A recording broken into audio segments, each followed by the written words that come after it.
E se você tivesse que começar do zero? Nova cidade, nova profissão, sem rede de apoio nenhuma. Parece assustador, não é? Mas e se eu te disser que esse novo caminho pode ser o início de uma vida de sucesso pessoal e profissional? No episódio de hoje, a nossa conversa vai ser sobre coragem. Coragem de começar do novo, de se reinventar e de se encontrar consigo mesma. Você vai mergulhar nessa história, que com certeza se conecta com a história de muitas mulheres. Te reconheço. Aqui, cada história se conecta com a sua. Olá, você acabou de chegar no Te Reconheço. E hoje tem uma convidada muito especial e é uma pessoa que, assim, é muito importante na minha vida. Eu gosto de trazer aqui pessoas que eu conheço de fato e que eu sei que a história é verdadeira, sabe? E eu trouxe a Yasmin Sala.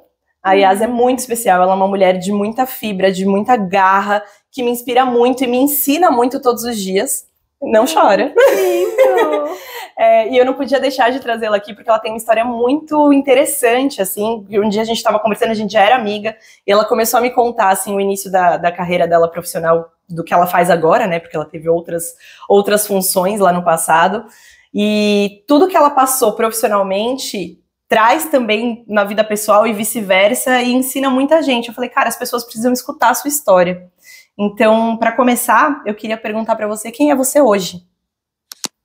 Uau, que pergunta profunda. Eu acho que a minha analista nunca nem me fez essa pergunta. Não, tá, vamos começar a sessão de análise. Quem eu sou hoje? Eu me considero uma mulher realizada, muito feliz, que conquistou muito mais do que sonhou, assim, e acho que é isso. E eu te chamei aqui pra gente falar bastante da sua jornada profissional, mas é você, né? É você exercendo vários papéis, né? Sim. Então, só para contextualizar, a Yas, ela é formada em Direito, né? Você atuou como advogada também? Sim. Posso contar um pouco dessa história? E eu queria que você contasse um pouquinho, assim, ó, vamos pensar. Por que você escolheu o Direito? Por que você saiu do Direito? Então, vamos lá, começar desde o começo, né? Eu escolhi Direito porque eu via minha tia atuando, a minha tia promotora de justiça, e eu via aquilo, eu gostava muito de ler, e ela me contava as histórias, assim, eram histórias pesadas até que ela passou. Eu fiquei, caramba, eu consigo mudar um pouco o mundo, assim, sabe? E eu acho que isso tem a ver comigo. E aí, corta para Direito Penal foi a pior matéria da faculdade. Corta para não tinha nada a ver com você. Nada a ver comigo, eu odiei, assim, foi péssimo. Mas aí eu já tava, né, já tinha escolhido e tudo mais. Eu entrei na faculdade muito, muito cedo, eu entrei com 16 anos. Menina. Eu já tinha passado na faculdade com 14 anos. Que nerd!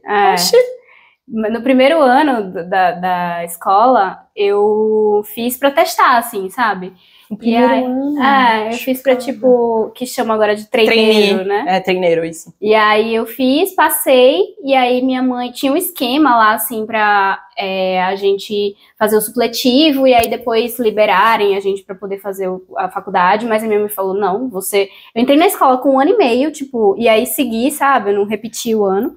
Já estava muito avançada, assim, já tava com 14 anos, estava no primeiro ano da escola. Então, minha mãe falou, não, você já atropelou muitos caminhos, segue normal agora. Se você passou agora, você passa no terceiro ano normal. E aí, eu passei no terceiro ano, em terceiro lugar, no vestibular. Lá em Sergipe? Lá em Sergipe. Fiz lá Direito, nessas condições. Aí, no meio da faculdade, eu passei um tempo fora, estudando também. Voltei. Me formei e ficou naquela, assim, já tinha feito OAB também, já tava com a carteira, e lá em Sergipe não consegui emprego, assim, consegui, tipo, um escritório de advocacia que queria me pagar R$1.000 pra eu ser advogada, fazer audiência, enfim. Eu falei, caramba, é menos do que eu recebia como estagiária, inclusive. Nossa. Porque eu acumulava 2 estágios, de manhã e à tarde, fazer faculdade à noite, e eu ganhava, acho que era R$1.800, tipo, nos 2 estágios, sabe? E aí queriam te pagar R$1.000 por um cargo mais... com mais responsabilidade, né, e tal. Já formada com OAB, tá? Não era bacharel em Direito, já tinha OAB. E aí eu falei, putz, não era isso, não era isso que eu esperava, né? Mas a minha cabeça foi muito de fazer concurso, né? Então o meu olhar era muito pra minha tia, assim, sabe? Ela era minha referência, profissionalmente falando, e aí ela me chamou pra passar uns dias na casa dela, ela morava em Salvador, e aí ela tava fazendo doutorado fora, ela falou, cara, eu tô sem tempo pra poder escrever a minha tese, você pode me ajudar? E aí eu comecei com esse trabalho, ela me pagava um pouquinho ali, e eu trabalhava de casa, em casa, sabe? Enfim, mudei um pouco os ares, saí de Sergipe e tal. E aí, nesse meio tempo, eu comecei a advogar em um escritório também de lá, e em paralelo estudando para concurso. Aí saí da casa da minha tia, e aí eu fui morar num quartinho, numa casa de família, assim, tipo, era uma mulher e a filha, que elas alugavam um quarto no apartamento, e o quartinho dos fundos, e aí eu aluguei e fui, e enquanto isso eu estava trabalhando no escritório, advogando, e estudando para concurso. Uhum. Aí deu um ano e pouquinho, um ano e meio que eu estava no escritório, eu fui chamada, passei no concurso, eu fui assessora jurídica lá, na Procuradoria do município de Salvador. E aí, ali eu fiquei um ano e meio também. E aí foi quando essa mudança de carreira começou. Eu já tinha passado pela advocacia, já tinha passado pela área acadêmica, de certa forma, né, um pouco, e já tinha passado pelo concurso que eu tanto queria, né? Uhum. Talvez não fosse aquele concurso, mas aquela estabilidade me deu uma sensação de, caramba, eu estou estagnada aqui, sabe? Uhum. E eu não sou essa pessoa. Eu sou a pessoa do movimento. Ela não é essa pessoa. Quando eu não sabia da parte do concurso, quando você falou agora do concurso, eu falei, nossa, nada a ver. Mas para contextualizar, hoje a Yasmin é empresária, tá? Então, assim, a gente vai chegar nessa parte. Mas... Não, e era uma coisa que eu, de pequena, eu falava, eu não quero, porque eu via meus pais cresceram, assim, no comércio, comerciantes. Falei, não quero empreender, assim, via muitas dificuldades deles. A gente tá vendo que você não queria empreender. E aí... Mas essa estabilidade, né, do concurso, putz, eu fiquei muito... Caramba, eu comecei a pensar. Eu era muito jovem, eu tinha 23 anos na época, 22. Eu falei, 23. E aí eu falei, caramba, vai ser isso aqui a minha vida? Tipo, pro resto da minha vida? Sabe? Tudo bem, eu poderia passar, né, num outro concurso e tal, mas vai ser isso, assim. Não tenho, sabe, nenhuma emoção. E aí, eu falei, não é isso que eu quero. Eu tinha também saído de um relacionamento muito difícil, assim, que sugou muito, assim, do meu psicológico. E eu lá em Salvador, né? Lá em Salvador. Minha tia morava em Lauro de Freitas, né, com a cidade do lado, mas eu tava sozinha em Salvador, assim, tinha amigas, mas não, a minha rede de apoio familiar não tinha. Minha tia, sim, sempre foi meu apoio lá, mas ela morava em outra cidade, tinha os afazeres dela, tinha filhos, né? E aí foi quando eu comecei também a ter os primeiros episódios de pânico, ansiedade, assim, sabe? Uhum. E aí meus pais muito preocupados, eu fui visitá-los, passar férias lá, e aí eu tive um episódio que eu tive que ir pro hospital, assim, fiquei muito... fiquei mal mesmo, fiquei dopada de Rivotril, assim. E aí meus pais não queriam deixar eu voltar, ficaram muito preocupados, e eu falei... Isso já tava na minha vida adulta, né? Eu falei, olha, eu vou resolver, calma, vai dar tudo certo. Uhum. E aí eu voltei pra lá, fiquei matutando aquilo ainda, voltei pra Salvador, né? Fiquei matutando ainda essa decisão um tempinho. E aí eu lembro exatamente, assim, eu pedi exoneração no começo de abril, dia 1º de maio, meu pai foi em Salvador com a Fiorino, me buscar minha mudança toda. E aí a gente voltou para Sergipe, mas eu não tinha perspectiva nenhuma de nada, eu só sabia que eu não queria aquilo para minha vida. E eu acho que mais importante até do que saber o que quer, aí eu vou falar um corte aqui. Já aproveita. Mais importante do que saber o que quer é saber o que não quer, assim, sabe? Essa foi a grande virada de chave da minha vida, assim. Eu sabia muito bem que aquilo E quando eu olhava pra minha vida em perspectiva também, né? Tipo, daqui a 5 anos, daqui a 10 anos, é aqui que eu quero estar? Nesse formato? E não era. Então, aquilo me deu a certeza de que eu precisava fazer alguma coisa, sabe? Que senão, se eu não fizesse nada, eu ia continuar naquele lugar. Acho que só o fato de você ter essa visão, tipo, eu quero estar nesse lugar, assim, já começou aí uma visão de empresária, né? Um pouco, porque você precisa ter um pouco dessa visão Longo prazo. a longo prazo, assim, para conseguir estabelecer algumas coisas, né? Alguns Total. caminhos a seguir, né? Que é o que a gente deveria fazer na vida, independente de ser profissional ou não, né? Na vida profissional ou não. Nessa época que você voltou para Salvador, pediu exoneração e tal, voltou para Salvador, não, voltou para Sergipe, a sua saúde mental estava como? Já estava mais estabilizada? Sim, porque eu comecei aí a fazer tratamento, né? Então, depois desse episódio do hospital, assim, que foi a primeira, eu não sabia o que estava acontecendo, meus pais também não. E aí a médica falou, olha, é emocional. E eu tava assim, mal, tava muito mal, de tipo, muito sintoma físico, sabe? Tipo, falta de ar, tremor, não conseguia dormir. Pânico mesmo. Pânico, total. E aí a médica receitou Rivotril, ela falou, olha, mas passa no psiquiatra. E aí meus pais me levaram no psiquiatra. Tinha uma resistência muito grande de tomar a medicação, então ficava tipo, mas o que é que tá acontecendo? E aí eu lembro exatamente da frase do psiquiatra, que ele olhou pra mim e falou assim, o seu cérebro é um órgão do seu corpo, como o seu coração, como o seu fígado, como os seus rins. E às vezes ele não trabalha da maneira correta e você vai precisar de uma ajuda mesmo, de remédio, para poder fazer com que ele funcione. E aquilo me deu um estalo de, caramba, então não é só o meu esforço, tipo, eu não quero ter ansiedade, eu não quero ter pânico, não é só o querer, né, que existia muito isso, assim, na minha família. Não, você precisa fazer um exercício, você precisa se alimentar melhor, você precisa ir pra igreja, sabe?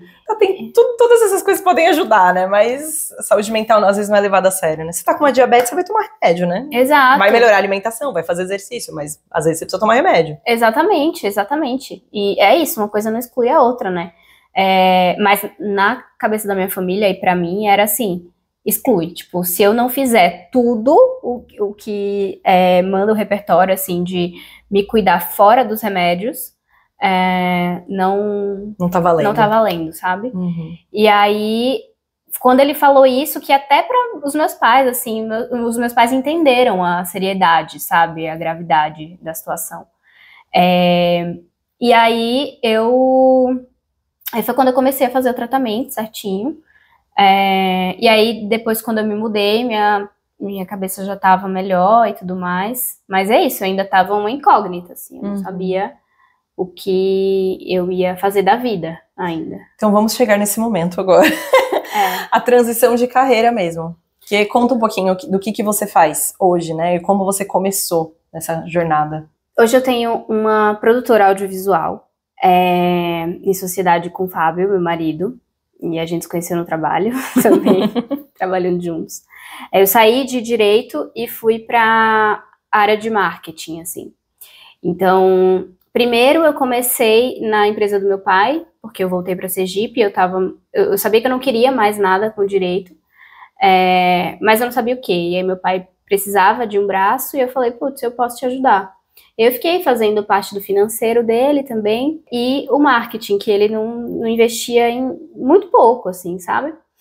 E aí eu comecei a gostar, assim, e eu não tinha nem rede social, você acredita? Não tinha nem rede social? Eu estudava para concurso, né? Você não podia nem ter nenhuma distração. Exato. E aí eu comecei a fazer a parte do marketing digital para ele, especialmente. Eu comecei a entrar em umas de dropshipping, afiliado, lançamento, 6 em 7, sabe? Esse mundo que parece uma lavagem cerebral. A gente fica até meio... E aí eu fui picada ali por esse mosquitinho e eu falei, putz, legal, acho que isso aqui pode ser interessante. Eu tava gostando muito de fazer, sabe? Com meu pai, assim. E aí eu... Nessas de estudar e ir atrás de conteúdos gratuitos mesmo, eu encontrei um um lançador, ele tinha uma empresa, uma agência de lançamentos. Ele lançava Gustavo Cerbasi, Jerônimo Temel, assim, pessoas maiores, assim, já do digital. Pessoas grandes, né? Gustavo Cerbasi, meu pai era fã, assim, sabe? E aí, e ele, diferente dessa outra galera, assim, que falava muito sobre números, sabe? Sobre faturamento e dinheiro e tudo mais, ele falava também sobre estoicismo, ele falava sobre, eu não gosto muito dessa palavra, mas no final das contas é importante, que era o propósito, sabe? De fazer, não só pelo fazer. E naquele momento era o que eu tava buscando, sabe? Fazia muito sentido, né? Porque durante toda a minha vida eu trabalhei pelo dinheiro, assim. E eu queria, quando a gente pensa que eu ia passar boa parte da minha vida, o resto da minha vida trabalhando muito, eu queria trabalhar com uma coisa que minimamente eu sentisse que eu tava realizada e fez, sabe? Sim. E aí... Você trabalha muito mais do que você fica com seu filho, né? Todos nós. Exatamente. A gente fica com o marido, a maior parte do tempo da vida. Exato. E eu falei, putz, tem que fazer sentido, assim, sem romantizar também, Sim. né? Sem romantizar, mas... Tem hora que não dá pra fazer sentido, né?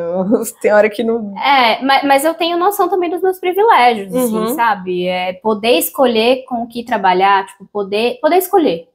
É um puta privilégio. Puta privilégio. Sim, concordo exatamente com você. Então, ali eu conheci esse cara que ele tinha um olhar diferente, um posicionamento diferente dos outros.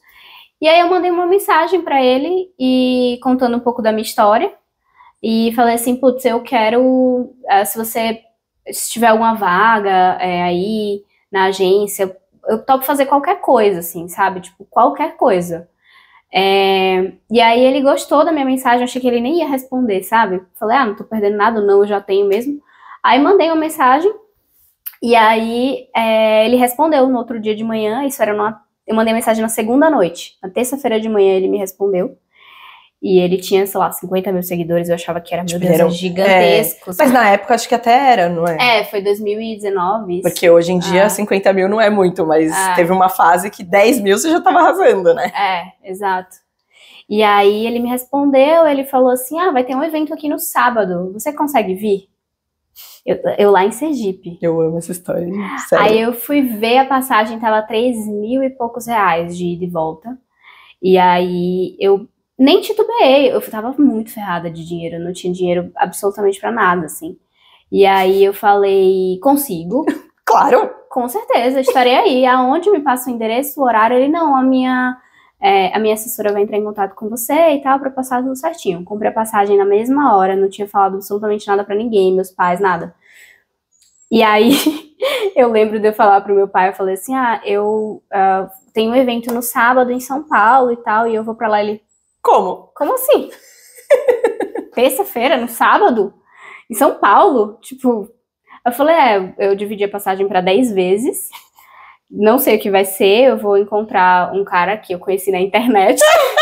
Imagina! Vou encontrar um cara lá que talvez, quem sabe, pode ser que role algum trabalho.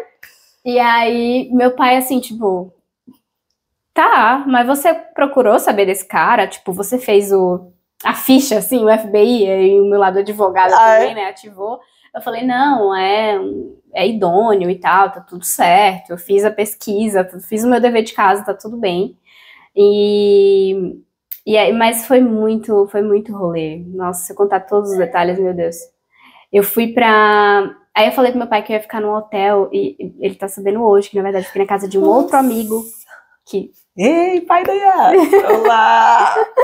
Aí minha mãe também totalmente, sabe, muito preocupada. Eu falei, cara, eu vou, não. Você já tinha vindo pra São Paulo alguma vez? Já tinha vindo. Mas... Eu tinha vindo em 2018 com minha mãe pra fazer uma prova de concurso. Entendi. E aí... Mas assim, é outro mundo, né? Total. Eu ficava em choque com os viadutos, sabe? E com a marginal. Que tem, tipo, 6 carros um do lado do outro. Tipo, lá não tem Como assim? isso. Lá não tem isso. É bizarro. E eu fiquei na casa de um amigo. E aí eu lembro que eu não tinha, tipo, trazido nada, assim, de coberta e tal. Tava um puta frio, eu não tinha roupa de frio, né? Lá E aí eu passei frio à noite. Eu lembro que eu me enrolei com uma toalha, assim, sabe? Que meu amigo também não tinha. Tinha acabado de chegar em São Paulo também, que eu também conheci pela internet. Olha que loucura. E aí... Ótima inspiração pra você, jovem. Não faça isso em casa. Eu recomendo. Riscos calculados. Ricos é ótimo. Riscos calculados. Riscos calculados. Faz o seu FBI, vai tudo certinho, estuda, procura, joga no Juiz Brasil o nome da pessoa. Boa, essa dica é boa. E já me salvou de algumas, tá? Mas se joga, porque isso mudou minha vida. Eu amo essa história também. E aí eu fiquei lá, tipo, passei muito frio à noite, muito frio, não dormi nada. E aí fiquei doente, assim, meio doente, né? Mas aí no sábado eu fui no evento, encontrei as pessoas, inclusive a assessora, minha amiga até hoje. Jura? Jura? Que legal. Azar. Você conheceu ela? Ela que, tipo, eu conheci ela nesse dia, no sábado. E a gente tem até uma tatuagem juntas, assim, a gente é que demais. Muito. Mas aí você conheceu o cara? Conheci e tal, no evento, conheci todo mundo da empresa e tal. E aí almoçamos e tudo, mas era um evento com muita gente, né? Aí ele falou assim, vai lá na empresa na segunda-feira que a gente conversa mais com calma e tudo mais. Só que aí essa noite mal dormida e com frio, sabe? Eu fiquei muito mal, fiquei bem doente. Eu não consegui ir na segunda-feira. E aí eu tava com expectativa, né, dele fechar comigo e tal, me dar uma oportunidade e tudo mais. Eu tive que voltar pra Sergipe, eu fiquei bem doente. E aí eu falei, putz, acabou, né? Não consegui falar com o cara. Fui pra São Paulo, mas ainda dei um perdido, assim, sabe? Tipo, eu expliquei pra ele, expliquei pra assessora e tudo. E eles foram super compreensivos. Não, se cuida, tudo bem, volta. E aí depois a gente conversa e tudo mais. Aí quando você estiver melhor, manda uma mensagem. Aí eu fiquei melhor depois de uma semana. Mandei uma mensagem, aí ele não respondeu. Aí eu falei, já era, né? Já era, perdi a oportunidade, mas foi bom também a experiência e tal. Aí deu mais uma semana e ele me mandou uma mensagem. Aí falou, Yas, que bom falar com você de novo e tal, tava aqui na correria. Surgiu uma vaga aqui na empresa para copywriter e para gestão de projetos. Só que eu acho que como você é advogada também, você escreve bem e tal, e tem E eu já tinha mandado um textão para ele, né? Foi por isso que ele me chamou. Ele viu minha habilidade de escrita e ele falou, eu acho que pode ser bom para você, assim, eu acho que essa oportunidade tem tudo a ver com você. Eu falei, claro, eu topo qualquer coisa, se fosse para limpar o chão aí da empresa, eu ia, sabe? Eu só queria estar lá, no ambiente. Estando lá era mais fácil de você galgar alguma coisa, né? Exato. E aí ele falou, tá bom, eu vou te indicar então aqui, mas quem vai fazer todo o processo é a Patrícia e o copywriter sênior aqui. A Patrícia era a diretora de criação, maravilhosa, assim, a melhor chefe da minha vida. Era uma empresa grande. Era uma empresa grande, faturava já muitos milhões por mês. E era uma empresa, acho que tava em expansão na época, acho que tinha umas 30 pessoas. Quando eu saí já tava, acho que umas 60, 70. Ela fez a entrevista comigo. Na verdade, ela me mandou uma mensagem, um e-mail, perguntando se eu poderia ir presencialmente lá. Aí eu falei, putz, lá vou eu de novo, 3 mil reais de passagem, casa do amigo, frio. Aí eu falei, olha, dá pra ser online? Porque eu tô em Sergipe e tal. Ela falou, nossa, claro, eu não sabia que você estava em Sergipe. Não, sem problema e tal. E aí a gente fez a ligação, a reunião online. E aí ela falou, vou te passar um teste. E aí eu fiz o teste, demorou mais uma semaninha, assim. E aí ela falou, olha, a vaga é sua e tal. Quanto tempo você tem pra vir aqui, pra ficar aqui em São Paulo? Isso foi final, pra vir pra cá, pra começar. Eu falei, olha, eu posso começar amanhã. Mas eu vou estar online, mas me dá pelo menos uma semana para eu poder me mudar. Ela falou, não, o tempo que você precisar. Semana. E aí eu comecei no outro dia o trabalho online, tipo, à distância.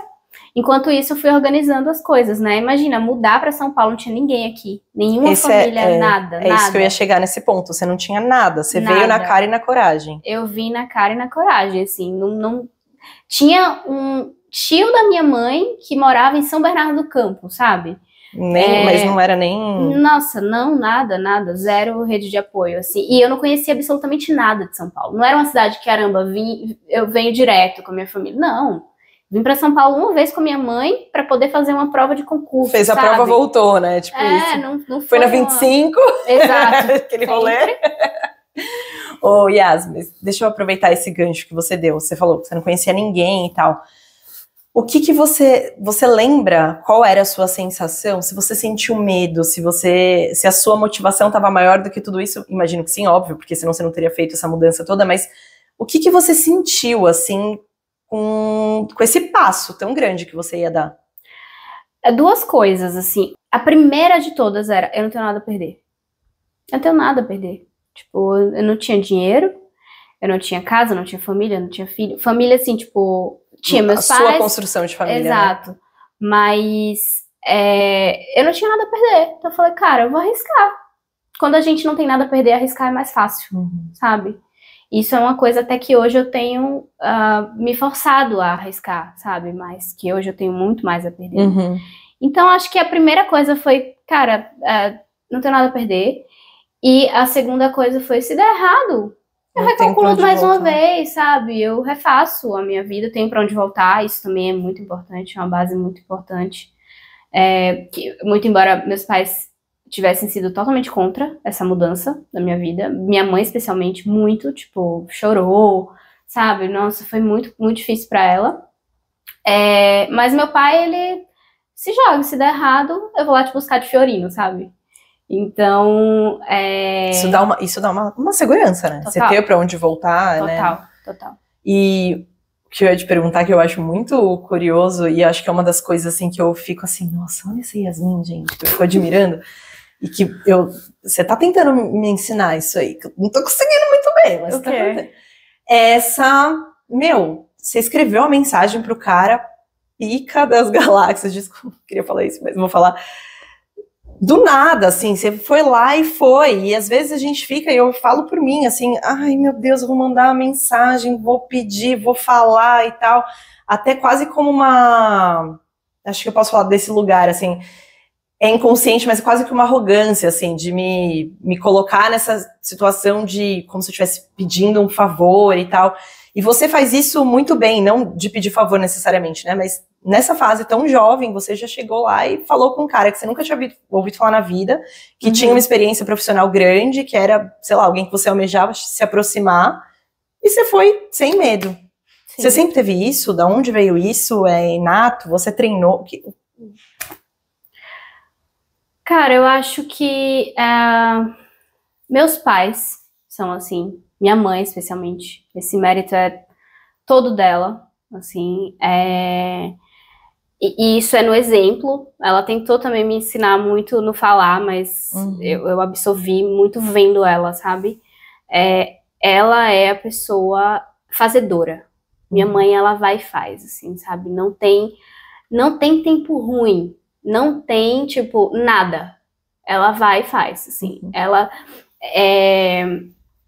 em um outro contexto, né? Talvez ela olhe pra mim e ela fale, mas eu não tenho essa coragem de, tipo, ir pra outro país, como eu já fui, para outra cidade, longe de todo mundo e tal. Mas essa força de, tipo, de ir, sabe? De fazer se colocar acontecer. nessa posição mesmo. De fazer acontecer, sabe? Não ficar passivo perante a vida, esperando as oportunidades chegarem. Ela vai fazer a oportunidade dela chegar. E ver ela agindo desse jeito durante toda a minha vida, eu acho que foi o que me ensinou que essa era a forma certa de viver, sabe? E eu acho que é isso, assim. Em algum lugar isso já te atrapalhou? Acho que por um lado sim, um pouco, que é o fato de às vezes eu tenho essa sede, muita sede, então eu tenho, me dá um pouco de impulsividade, de querer fazer tudo logo, uma pressa, uma ansiedade, sabe? E aí eu coloco às vezes os pés pelas mãos, sabe? Acaba atropelando um pouco as coisas. Mas eu acho que o saldo é positivo, assim, sabe?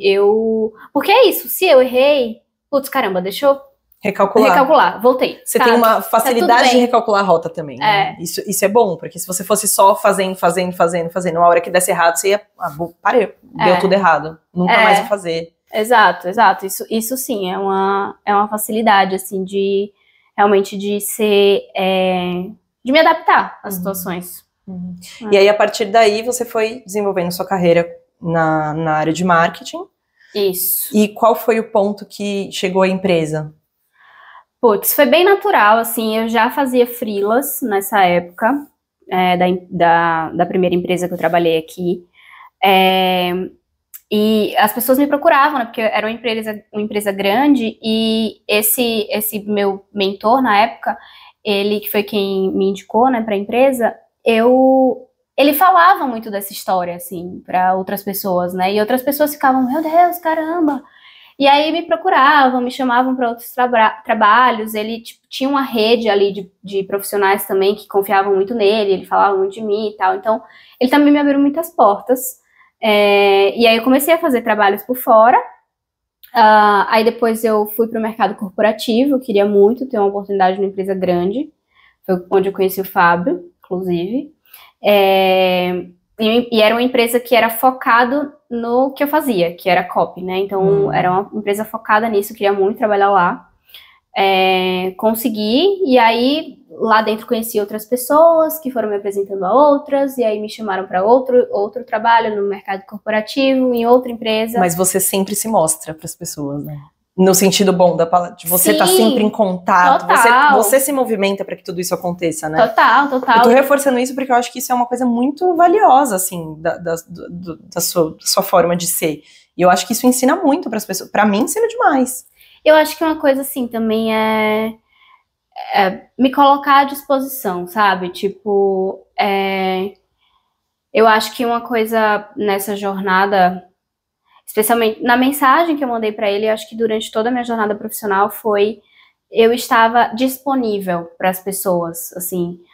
Não tô dizendo pra... Não me negligenciava, sabe? Eu, claro, me colocava os meus limites, assim, mas o que o outro deseja, o que o outro quer, também era importante para mim, sabe? Então, o que o outro esperava de mim também era importante para mim.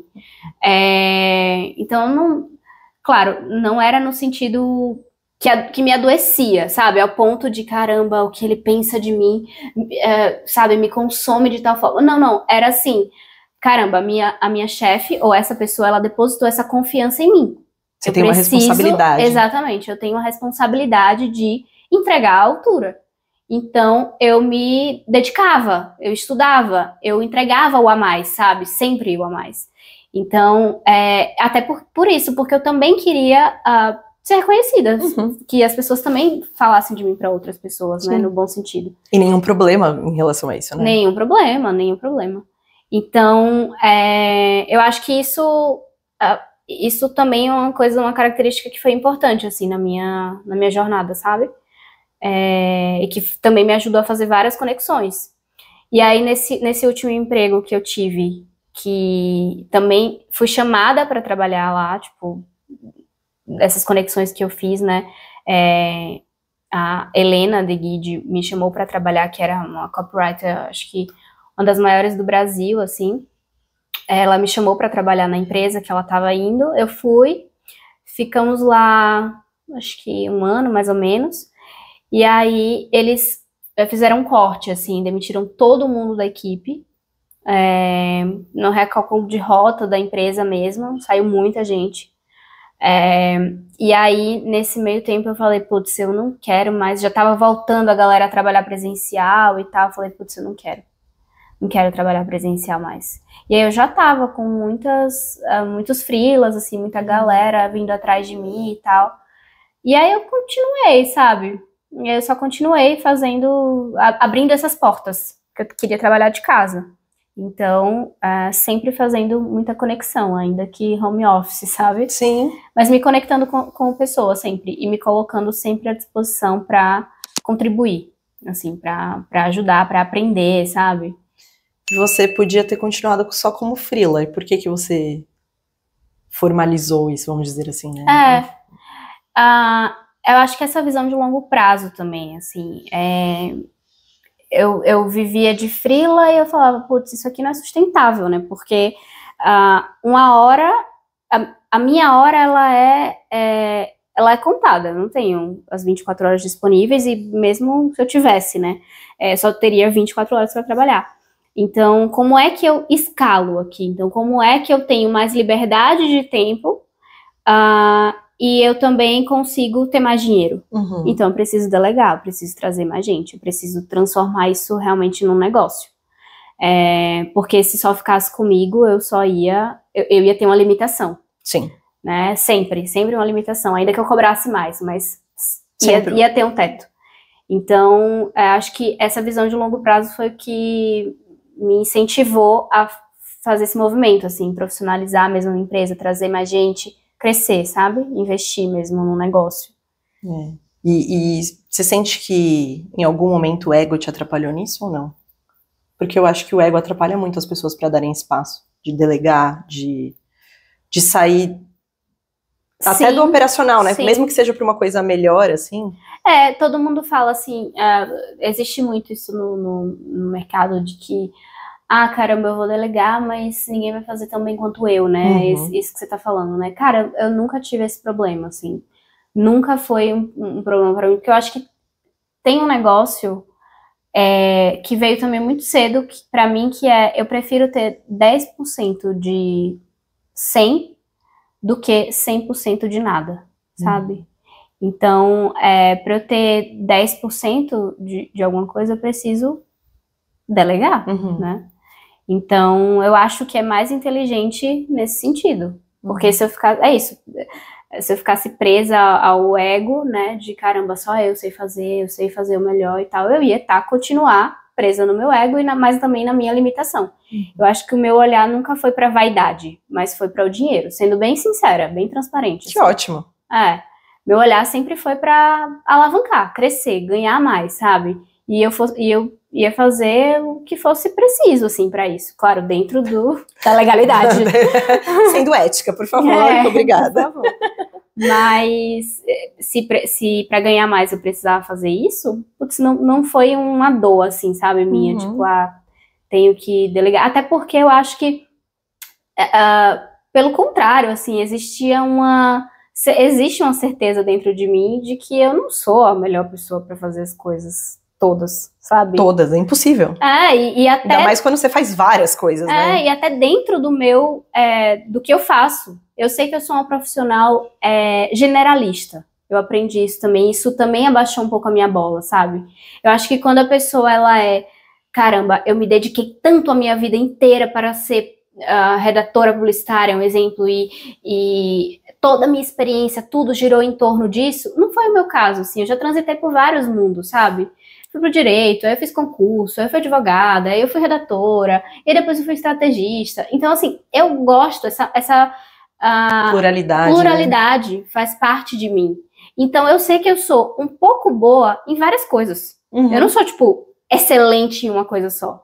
E tá tudo bem, eu tô... Você tá em paz com isso? Tô muito em paz com isso, assim, não é uma coisa que me fere. Às vezes me bate uma síndrome de impostora, um pouco e tal, mas é uma coisa pontual, assim, eu gosto de ser assim, porque é isso, eu sinto que eu consigo conversar com várias pessoas sobre várias coisas, porque eu tenho um conhecimento ainda aqui superficial e raso sobre várias coisas. Eu acho que isso é um poder do empresário, assim, pra ele conversar com vários times, ele tem que saber um pouco de cada coisa, né? Muito bom. É uma aula isso aqui, hein, Brasil? Tô tendo uma aula, só queria dizer isso. E aí, pra encerrar, Yas, não tem como a gente deixar de falar da chegada da maternidade na sua vida, que já faz 2 anos, né? Tonton tem 2 anos. Ai, Tonton é uma criancinha gostosa. Uma foto dele. Eu não aguento, vou ter que pôr uma foto dele aqui na edição. A gente tá levando essa conversa muito pro lado profissional, né? Mas agora, Yasmin, pessoa física, assim, o que você sente que você abriu mão? E não tô nem falando de arrependimento, sabe? Pode ser também, mas não é nem esse o foco. Mas assim, o que você sente que você abriu mão por conta das questões de trabalho e que de repente foi uma escolha que foi consciente, mas que você sente uma dorzinha, assim, por conta disso? Eu acho que, até te conhecendo, mas mesmo sem conhecer, eu entendo que toda mulher que é empresária, que trabalha fora, tem esse lado de sentir um pouco falta Sim. do lado mãe, do lado mulher, né? Não Sim. só mãe, né? Mas enfim, se você puder falar um pouquinho sobre isso. Eu vou ser eu queria ser sustentada pelo meu marido. Fábio, você que tá vendo assim. Vou mandar esse corte pra ele. Por favor. Eu amei. Eu tenho uma visão um pouco diferente disso, assim, tipo, eu sou bem feliz e realizada profissionalmente falando, mas depois da chegada do Tom, eu acho que essa vai ser até um pouco polêmico que eu vou falar Eu aqui, gosto. assim. Eu vi outro dia, inclusive, uma polêmica, né, daquele Thales Gomes lá do G4, que ele falou, o lugar da mulher não não queria ser casado com uma CEO. Com a CEO e tal. E, cara, aquilo foi sem justificativa, a forma que ele falou foi totalmente desnecessária, mas com a chegada da maternidade, ficou evidente mais em mim, assim, o quanto outros lugares são também importantes para mim e ocupam, sabe, o meu espaço interno, não só a minha vida profissional, que durante a minha vida inteira girou em torno disso, sabe? Então, eu me mudei para Salvador por causa disso, eu me mudei para Espanha para estudar direito, eu vim para São Paulo para trabalhar. Então, todas as decisões, grandes decisões da minha vida giraram em torno da minha vida profissional. E aí, quando chega o Tom, que eu já estou também com a vida profissional mais estabelecida, eu falei, putz, eu tenho outras prioridades aqui. Existe uma coisa que tá tomando muito do meu espaço também, né? Uma novidade, uma Yasmin nova, que eu só conheci então a Yasmin copywriter e a Yasmin a filha, a namorada, sabe? Então... E mais a profissional ainda, do que todas elas, né? Então, eu não conhecia essa versão. E é um pouco complexo falar isso, mas eu entendi o ponto dele, sabe? Tirando várias aspas aqui, porque uma mulher CEO que é mãe de família e tal, ela abdica de muita coisa importante, muito tempo importante. Claro, o profissional deve ser importante na vida dela, beleza, mas estou falando de mim. Da sua perspectiva. Da minha perspectiva. Nada na minha vida é mais importante que o meu filho, sabe? Então, isso é uma dualidade que eu venho trabalhando na psicanálise o tempo inteiro, que eu prefiro ganhar menos e estar mais tempo com meu filho, ou o profissional é só para eu ganhar dinheiro, ou também é uma realização minha. Mas por que é uma realização minha? Porque o meu valor, eu enxergo que o meu valor está na minha vida profissional, porque é o que eu aprendi durante toda a minha vida, de que eu só ia ser reconhecida se eu fosse uma boa profissional. Sim. Então, são muitas questões, assim, quando mistura esses dois mundos, sabe? É difícil equilibrar, muito difícil equilibrar, não tenho resposta para isso, é uma coisa que eu ainda tenho estudado na análise, né, me autoanalisando, assim, e procurado essas respostas, não sei nem se eu vou encontrar. Enquanto isso, eu tenho tentado equilibrar como posso mesmo, então, a minha vida, existe sim muita culpa de... O Tom tá na escola agora, por exemplo, e pra gente estar aqui conversando. E eu tenho me forçado a fazer as pazes com isso, sabe? De que tá tudo bem, de que eu tenho... O meu tempo também é importante pra mim, e que isso também ensina ele. E reverbera na relação de vocês, né? Exato. Então, o fato também de eu me dedicar à minha vida profissional, também tô ensinando pra ele alguma coisa, sabe? Ensinando que ele não é o centro do universo e que ele pode ter outras vontades, outros desejos, enfim, sonhos. Enfim, é uma resposta que eu ainda não tenho, assim, eu tenho mais perguntas sobre esse tema do que respostas. Assim. E a gente fica muito nessa dualidade, maternidade 100%, profissão 100%, e a real é que a gente nunca vai ser 100% em tudo, então... Às vezes, em algum momento, você vai se dedicar mais para a empresa e menos para o Tom, e em outros momentos, menos para a empresa e mais para o Tom, e isso é uma coisa que você vai construindo, né? Dependendo da fase que ele tá, que você tá, que a empresa tá, e tudo isso. Sim. Mas não tem uma resposta pronta, né? Não tem, mas eu confesso que se o Fábio falasse assim, fica com o Tom, cuida da casa, que eu vou cuidar da empresa e eu vou ser o provedor, eu não ia reclamar. Tó, Fábio, mais uma para você. Vai ser para você. Yas, muito obrigada. Amei. Muito, amei. A gente poderia falar aqui horas. A gente pode gravar outros episódios. Eu queria pedir para você falar um pouquinho como que as pessoas encontram a sala, a empresa. E você também, se a pessoa quiser falar com você, se você estiver disponível, para falar sobre, né, essas questões. Sim, claro, estou super aberta. Amo conversar, como vocês já perceberam, tipo, aqui eu amo conhecer pessoas novas, então podem me mandar mensagem sempre que quiserem. Quero conhecer vocês também. O meu arroba é Yasmin Sala, e o arroba da sala é sala.estudiocriativo. Aí vocês conseguem ver um pouquinho do meu trabalho também. Muito bom! Obrigada! E vocês que estão aqui, não deixem de curtir, comentar, compartilhar, porque muita gente precisa escutar a voz dessa mulher aqui maravilhosa, que serve de inspiração para muita gente. Pare de falar não, porque é verdade. E não se esqueça de se inscrever no canal e de ativar o sininho para não perder nenhum episódio. Beijo, até a próxima. Tchau!